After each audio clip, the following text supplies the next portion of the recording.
ಪ್ರವಿ ಅವ್ರು ಬಂದಿದ್ದಂತ ನನಗೆ ತುಂಬ ಖುಷಿ ಆಗ್ತೈತೆ. ನನ್ನ ಜೊತೆ ಇರ್ತೀನಿ ಅಂತ ಬಂದ್ಬಿಟ್ಟವರಲ್ಲ, ನಿಜವಾಗ್ಲೂ ಈ ಖುಷಿಗೆ ನನಗಂತೂ ಏನು ಹೇಳಬೇಕು ಅಂತ ಗೊತ್ತಾಗ್ತಾ ಇಲ್ಲ. ಅಷ್ಟಿಷ್ಟು ಖುಷಿ ಆಗ್ತಿಲ್ಲ. ಪ್ರವಿ ಅವರು ಬಂದು ನಿನ್ನ ಜೊತೆ ಇರ್ತೀನಿ ಕರಿ ಅಂತ ಹೇಳ್ದಾಗಿಂದನೂ ನನಗಂತರ ಖುಷಿ ಆಗ್ಬಿಟ್ಟೈತೆ. ಕರಿನಾ, ಏನು ಮಾಡ್ತಾ ಇದೀಯಮ್ಮ? ಏನಿಲ್ಲ, ಇವಾಗಿನ ಎಲ್ಲ ಕೆಲಸ ಮುಗಿಸಿದ್ನ, ಪ್ರವಿಯವ್ರ ಜೊತೆ ಮಾತಾಡೋಣ ಅಂತ ಹೇಳಿ ಹೋಗ್ತಾ ಇದ್ದೆ. ಪಾಪ ನಿದ್ದೆ ಇಲ್ಲ, ಸ್ವಲ್ಪ ಹೊತ್ತು ನಿದ್ದೆ ಮಾಡಿದ್ರು, ಬಂದಾಗಿಂದಾನ ನಿದ್ದೆ ಇಲ್ಲ ಅಂತೇಳಿ ಸ್ವಲ್ಪ ಹೊತ್ತು ಮಲ್ಕೊಂಡ್ರು. ಅದಕ್ಕೆ ಅವ್ರ ಜೊತೆ ಮಾತಾಡೋಣ ಅಂತ ಹೋಗ್ತಿದ್ದೆ ಭೀಮಕ್ಕ. ಇಲ್ಲಾಂದ್ರೆ ಬರ್ತಾ ಇದ್ದೆ ನಿಮ್ಮ ಜೊತೆನೆ ಕೂತ್ಕೊಂಡು ಮಾತಾಡ್ತಾ ಇದ್ದೆ. ಸ್ವಲ್ಪ ಅವ್ರ ಹತ್ರ ಮಾತಾಡೋಣ ಅಂತ. ಸುಮ್ಮನೆ ಚೆನ್ನಾಗಿರೋದು ಕಲಿ. ಅಷ್ಟೇ, ಒಟ್ಟು ತಲೆ ಕೆಡಿಸ್ಕೊಂಬಕ್ಕೆ ಹೋಗ್ಬೇಡ. ಇವಾಗ ನೋಡು, ಅವ್ನು ನೋಡಿದ್ರೆ ಗೋಪಿ ಹೆಂಗೆ ಮದುವೆ ಆಗಿ ಹೆಂಗೆ ಇದ್ದಾನೆ. ಅದಕ್ಕೆ ನೀನು ಸುಮ್ಮನೆ ತಲೆ ಕೆಡಿಸ್ಕೊಂಬಕ್ಕೆ ಹೋಗ್ಬೇಡ. ಈಗ ಕೆಲಸ ಐತೆ, ಪ್ರವೀಣಂದು ಕೆಲಸ ಇರೋದ್ರಿಂದ ಸುಮ್ಮನೆ ಚೆನ್ನಾಗಿ ಇಟ್ಕೊಂಡು ಹೋಗೋದು ನೋಡು. ಅದೇ ನಾನು ಹಂಗೆ ಅನ್ಕೊಂಡಿರೋದು. ಏನು ಪ್ರವೀಣನ ಕೆಲಸ ಐತೆ, ಆರಾಮಾಗಿರ್ಬೋದು. ಇನ್ಮೇಲಿಂದನ ಎಲ್ಲ ನನಗೆ ಪ್ರತಿಯೊಂದು ಮನೆ ಜವಾಬ್ದಾರಿ ಎಲ್ಲ ನೋಡ್ಕೊಂತಾರೆ. ಏನು ಚಿಂತೆ ಇಲ್ಲ. ಇನ್ಮೇಲೆ ಒಂಥರ ನನಗೆ ಎಷ್ಟೋ ಸಮಾಧಾನ ಆದಂಗೆ ಆಗ್ತೈತೆ. ಭಾಳ ಒಂಥರ ನನಗೆ ಖುಷಿ ಆಗ್ತೈತೆ. ಮತ್ತು ಹೆಂಗಿದ್ರು ನಿಂಗಳಪ್ಪ ಇಂಥವಳಂತ ಅಂದೆ ಅಂತಾರೆ ಜನ. ತಲೆ ಕೆಡಿಸ್ಕೊಳಕ್ಕೆ ಹೋಗ್ಬೇಡ. ನಿನ್ಗೇನು ಇಷ್ಟ ಆಗುತ್ತೋ ಹಂಗೆ ಮಾಡ್ಕೊಂಡಿದ್ದು ಬಿಡು. ಹಂಗೆ ಡಿಸೈಡ್ ಮಾಡಿರೋದು. ಹೆಂಗಿದ್ರು ಅಂತಾರೆ, ಹೆಂಗಿದ್ರು ಮಾತಾಡ್ತಾರೆ. ಹೆಂಗಿದ್ರು ನಾವು ಇಂಥವ್ರಪ್ಪ ಅಂತ ಅನ್ನಿಸ್ಕೊಂಡಿದ್ದೀವಿ. ಹಂಗೆ ಅನ್ನಿಸ್ಕೊಂಡಿದ್ದೀವಿ ಅಂದಮೇಲೆ ಏನಕ್ಕೆ ತಲೆ ಕೆಡಿಸ್ಕೋಬೇಕು? ತಲೆ ಕೆಡಿಸ್ಕೊಂಬಕ್ಕೆ ಹೋಗ್ಬಾರ್ದು. ಇನ್ನು ಪ್ರವಿ ಅವರು ತುಂಬ ಚೆನ್ನಾಗಿರ್ತೀವಿ. ಇನ್ನೇನು ಬೇರೆ ಇನ್ನೇನು ತಲೆನೇ ಕೆಡಿಸ್ಕೊಂಬಕ್ಕೆ ಹೋಗಲ್ಲ. ಯಾರು ಎಷ್ಟಾದರೂ ಮಾತಾಡ್ಕೊಂಬ್ಲಿ, ಯಾರು ಎಷ್ಟಾದರೂ ಆಡ್ಕೊಂಬ್ಲಿ, ತಲೆ ಕೆಡಿಸ್ಕೊಂಬಕ್ಕೆ ಹೋಗಲ್ಲ. ಪ್ರವಿಯವ್ರು ಸ್ವಲ್ಪ ಯೋಚನೆ ಮಾಡ್ತಿದ್ರು, ಅದಕ್ಕೆ ಅವ್ರಿಗೂ ಸ್ವಲ್ಪ ಹೇಳ್ಬಿಡ್ತೀನಿ. ನೀವೇನು ಯೋಚನೆ ಮಾಡಬೇಡ್ರಿ, ನಾವಿಬ್ರು ಖುಷಿಯಾಗಿದ್ದು ಬಿಡೋಣ. ನೀವು ಬಂದಿದ್ದು ನನಗೆ ಭಾಳ ಖುಷಿ ಆಯಿತು ಅಂತ ಹೇಳ್ತೀನಿ. ಸರಿಯಮ್ಮ, ಆಯಿತು. ಮಾತಾಡು. ಬಿಜಿಯಾಗಿದ್ಯಾ? ಬರ್ತೀನಿ ನಾನು. ಸರಿ ಆಯ್ತು. ಹೇಳಿಲ್ಲ ನಾನು ಬರ್ತಿದ್ದೆ, ಮಾತಾಡ್ತಿದ್ದೆ, ಒಂದು ಸ್ವಲ್ಪ ಹೊತ್ತು ಕೂತ್ಕೊಂಬ್ತಿದ್ದೆ. ಯಾಕಂದ್ರೆ ಅವ್ರು ಬಂದವರಲ್ಲ, ಸ್ವಲ್ಪ ಇವತ್ತು ಮಾತಾಡ್ತೀನಿ. ಫಸ್ಟ್ ಟೈಮ್ ಅಲ್ಲ, ಸ್ವಲ್ಪ ಮಾತಾಡ್ಬೇಕು ಅವ್ರ ಜೊತೆ ಕೂತ್ಕೊಂಡು. ಸರಿ ಅಮ್ಮ, ಆಯ್ತು ಹೇಳು. ಮನೆಯಿಂದ ಅವಳು ಹೊರಗಡೆ ಕಳಿಸಿದ್ದು ನನಗೆ ಒಳ್ಳೇದೇ ಆಯಿತು. ಇವಾಗ ಪ್ರವಿ ಅವ್ರು ಬಂದು ನನ್ನ ಜೊತೆ ಇದ್ದಾರೆ ಅಂತಂದರೆ ನನಗೆ ನಿಜವಾಗ್ಲೂ ತುಂಬ ಖುಷಿ ಆಗ್ತೈತೆ. ರೋಗಿ ಬಯಸಿದ್ದು ಹಾಲು ಅನ್ನ, ವೈದ್ಯರು ಹೇಳಿದ್ದು ಹಾಲು ಅನ್ನ. ಹೆಂಗೆ ಗೊತ್ತಾನೆ ಅವರು ಕಳಿಸ್ಬಿಟ್ಟವಳೆ. ಹೋಗು, ಕರಿಯಮ್ಮನ ಜೊತೆನೇ ಇದ್ಬಿಡು ಅಂತ ಹೇಳಿ ಕಳಿಸ್ಬಿಟ್ಟವಳೆ. ದೊಡ್ಡ ಮನ್ಸು ಮಾಡಿ ಇಲ್ಲಿ ಕಳಿಸ್ಬಿಟ್ಟವಳೆ. ಏನು ಫುಲ್ ಖುಷಿಯಾಗಿದ್ದೀರಾ ಕರೀನಾ ಅವರೇ? ಮತ್ತೆ ನೀವು ಬಂದಿದ್ದೀರಾ ಅಂತಂದ್ರೆ ಖುಷಿ ಆಗಕ್ಕಿಲ್ವಾ? ಭಾಳ ಖುಷಿ ಆಯಿತು. ನನ್ನ ಜೊತೆಗೆ ಇರ್ತೀನಿ ಅಂತ ಬಂದಿದ್ದೀರಲ್ಲ, ನಿಜವಾಗ್ಲೂ ನನಗೇನೋ ಒಂಥರ ಖುಷಿ ಆಯಿತು. ತುಂಬ ಸಮಾಧಾನ ಆದಂಗೆ ಆಗೈತೆ ನನಗೆ. ಹೆಂಗೋ ಬಿಡು, ನಿನ್ನ ಆಸೆನೋ ಅತ್ಲಾಗೆ ಪೂರೈಸ್ಬಿಡ್ಲಿ. ಆ ಋತುನಿಗೆ ಬುದ್ಧಿ ಬರಬೇಕು. ಸುಮ್ಮನಿರಿ, ನಾನು ಸ್ವಲ್ಪ ದಿನ ನನ್ನ ಕೆಲಸ ಸಿಕ್ಬಿಡುತ್ತೆ, ನನ್ನ ಕೆಲಸ ವಾಪಸ್ ಬಂದ್ಬಿಡುತ್ತೆ, ಆವಾಗ ಇರೋದು. ಅವಳಿಗೂ ಗೊತ್ತಾಗಬೇಕು ನಾನಿಲ್ಲ ಅಂತಂದರೆ ಏನು ಕಷ್ಟ, ಮನೆದೆಲ್ಲ ಜವಾಬ್ದಾರಿ ಏನು. ಈಗ ಅವಳು ಮದುವೆ ಆಗಿ ಬಂದಾಗಿಂದ ಎಲ್ಲೂ ಹೋಗಿರಲಿಲ್ಲ. ಈ ಇತ್ತೀಚೆಗೆ ಏನೋ 1-2 ತಿಂಗಳು ಓದ್ಲು ಅಷ್ಟೇ. ಇಷ್ಟು ದಿನ ನೋಡ್ಕೊಂಡಿದ್ದೀನಿ. ಅವಳು ನಾನು ಇಲ್ದಲ್ಲೇ ಮಾಡ್ಕೊಂಡು ತಿನ್ಲಿ ಗೊತ್ತಾಗುತ್ತೆ. ಏನು ಜಂಬ ಮಾಡಿ ನನ್ನ ಮನೆಯಿಂದ ಆಚೆ ಕಳಿಸ್ಬಿಟ್ಲು. ನನಗೆ ನೆನೆಸ್ಕೊಬಿಟ್ರೆ ಭಾಳ ಸಿಟ್ಟು ಬರುತ್ತೆ ಕರೀನಾ. ಹೋಗ್ಲಿ, ಅದೆಲ್ಲ ಚಿಂತೆ ಮಾಡಕ್ಕೆ ಹೋಗ್ಬಿಡಿ. ಸುಮ್ಮನೆ ನಾವಿಬ್ರು ಸಂತೋಷವಾಗಿರೋದು ನೋಡ. ಇನ್ನೇನು ಮಾಡೋಕ್ಕಾಗುತ್ತೆ ಹೇಳ್ರಿ? ಆಗೋದಾಗ್ಬಿಟ್ಟೈತೆ. ನಾವು ಇವಾಗ ಏನು ಚಿಂತೆ ಮಾಡಿ ಏನು ಇದು ಮಾಡಿದ್ರು ಏನು ಮಾಡೋಕ್ಕಾಗಲ್ಲ ನಾವು.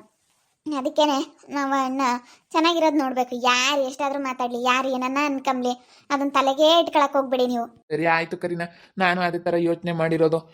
ಬಿಡು, ಇನ್ಮೇಲಿಂದಾನ ಹೆಂಗೋ ಅತ್ಲಾಗೆ ಏನು ಮಾಡೋಕ್ಕಾಗುತ್ತೆ. ನಾನು ಇಷ್ಟಪಟ್ಟಂತೇನೆ ದೇವರು ನನ್ನ ಆಸೆನ ಈಡೇರ್ಸೋಕ್ಕಾಗಿನ ಹಿಂಗೆ ಮಾಡ್ತಾ ಇದ್ದಾನೆ ಅಂತ ಅನಿಸುತ್ತೆ. ನಾನು ತುಂಬ ಆಸೆ ಇಟ್ಕೊಂಡಿದ್ದೆ, ಕರೀನನ ಜೊತೆ ಇರಬೇಕು ಅಂತ ಹೇಳಿ.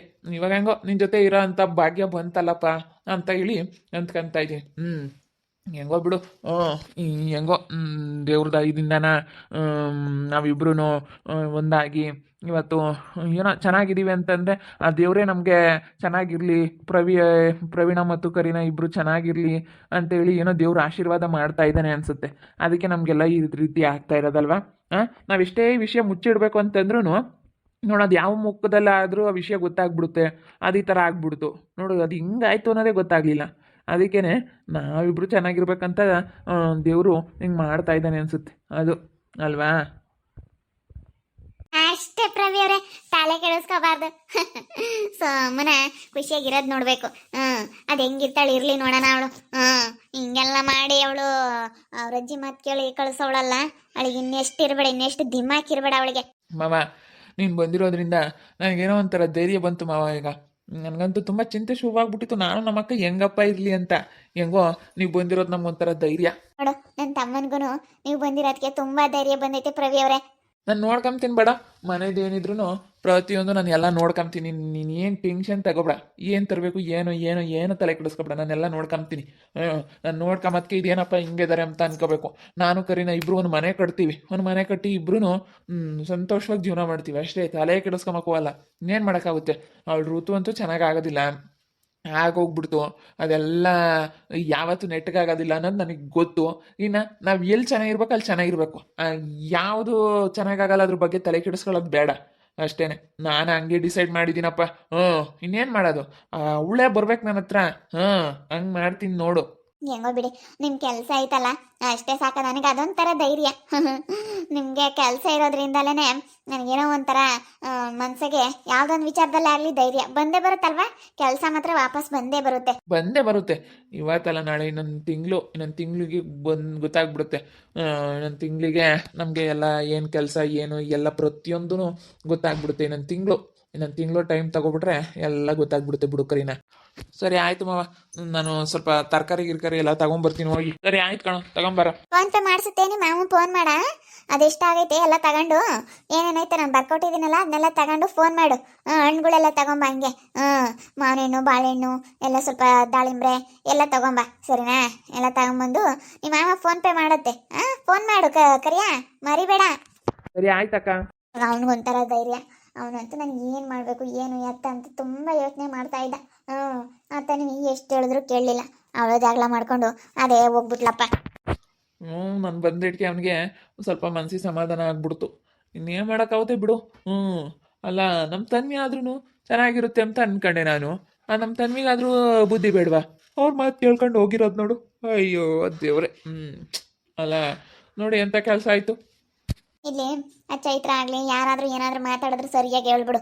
ಫಸ್ಟು ನಿನ್ನ ಮಗಳಿಗೆ ಬುದ್ಧಿ ಹೇಳಮ್ಮ ಅಂತ ಹೇಳು. ಯಾರಾದರೂ ನಾನು ಮಾತಾಡಿಸ್ಲಿ ನೋಡೋಣ, ಯಾರಾದರೂ ಹೇಳೋಕೆ ಬರಲಿ, ಯಾರಾದರೂ ಏನಾದರೂ ಹೇಳಲಿ. ಇಷ್ಟು ದಿವಸ ನಾನು ಎಲ್ಲ ತಗೋ ಮಾತು ಕೇಳಿದ್ದೀನಿ, ಎಲ್ಲ ತಗೋ ಅನ್ನಿಸ್ಕೊಂಡಿದ್ದೀನಿ. ನಿನ್ನ ಮೇಲೆ ಯಾರ ಹತ್ರನೂ ಅನ್ನಿಸ್ಕೊಳ್ಳಲ್ಲ.